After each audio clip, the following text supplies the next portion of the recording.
In motorcycles, the torque and RPM of a wheel is controlled by manually shifting gear levers up or down with our left foot.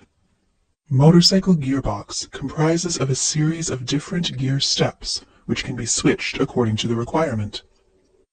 The gear lever is connected to a shifter shaft, and the other end of the shifter shaft is connected to a ratchet mechanism.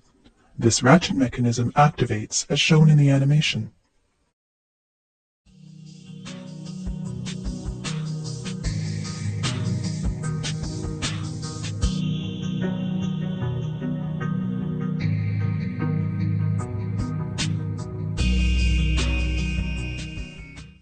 The purpose of this ratchet mechanism is to rotate the shifting drum at specific angles.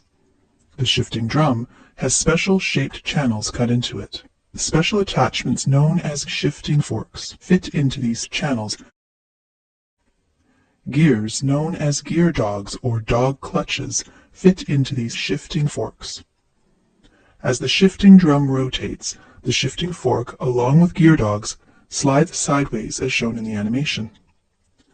The purpose of sliding dog clutches will be explained shortly. First, let's understand the arrangement of different gears in gearbox. There's an input shaft and an output shaft. The gears are arranged with their axes aligned to their respective shafts. Some gears are internally splined. These splines perfectly mesh with external splines of their respective shafts. These splines allow gears to slide from side to side while maintaining the same angular speed as the shaft. All gears which are shown here in red color are splined. Some gears are freewheeling gears. These gears can freely spin about their axes, but cannot slide sideways along the shaft. Gears shown in blue color are freewheeling gears. The remaining gear is a static gear, which is attached to the input shaft. Let's number all these gears from 1 to 5 for better visualization. Please note that all freewheeling gears adjacent to dog clutches have recesses. The dog teeth can slide into these recesses and lock these two gears with each other. Now let's see how power is transferred with different gear ratios in a gearbox. One thing you can observe here is that every splined gear is meshed with a freewheeling gear.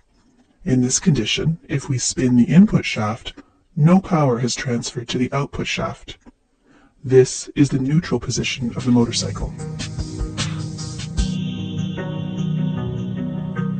To change into first gear, the gear dog number 5 in the output side slides toward the freewheeling gear number 1 and locks with it.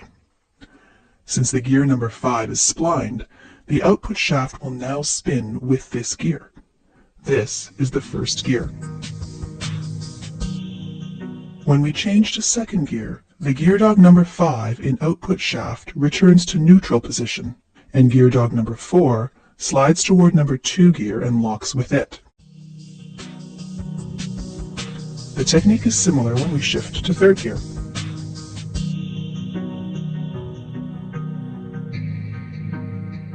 The fourth gear,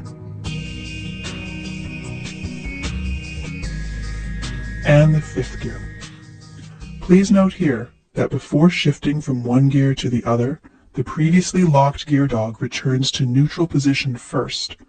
Only then it slides into another recess to achieve power transmission. This is why there is a neutral in between every successive gear. But in real life, we find the neutral position only in between first and second gears. To understand how this happens, let's go back to our ratchet mechanism. A star shift detent mechanism is responsible for proper shifting of gears. As we can see, the star plate has ridges and valleys. A spring-biased roller rolls onto these ridges and valleys.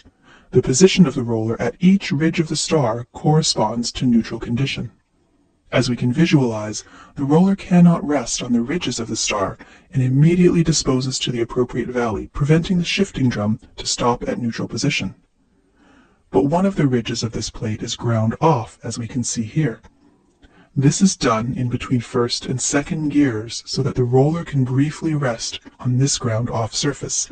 thus enabling the shifter drum to stop at neutral position instead of shifting directly to second gear. The transmission system we showed here is known as constant mesh transmission system because all gears remain engaged with each corresponding gear mates at all times. In conventional sliding mesh transmission, gear shifting is done by completely disengaging a gear with one gear and re-engaging it with another. It involves complex mechanisms, and drivers need tremendous skill to operate them. In addition, imperfect meshing causes gear teeth to grind and wear. The constant mesh transmission completely eliminates this problem, as you might have noticed that some gears are only partially engaged sometimes. But this is not a problem because they are not transmitting power at this moment.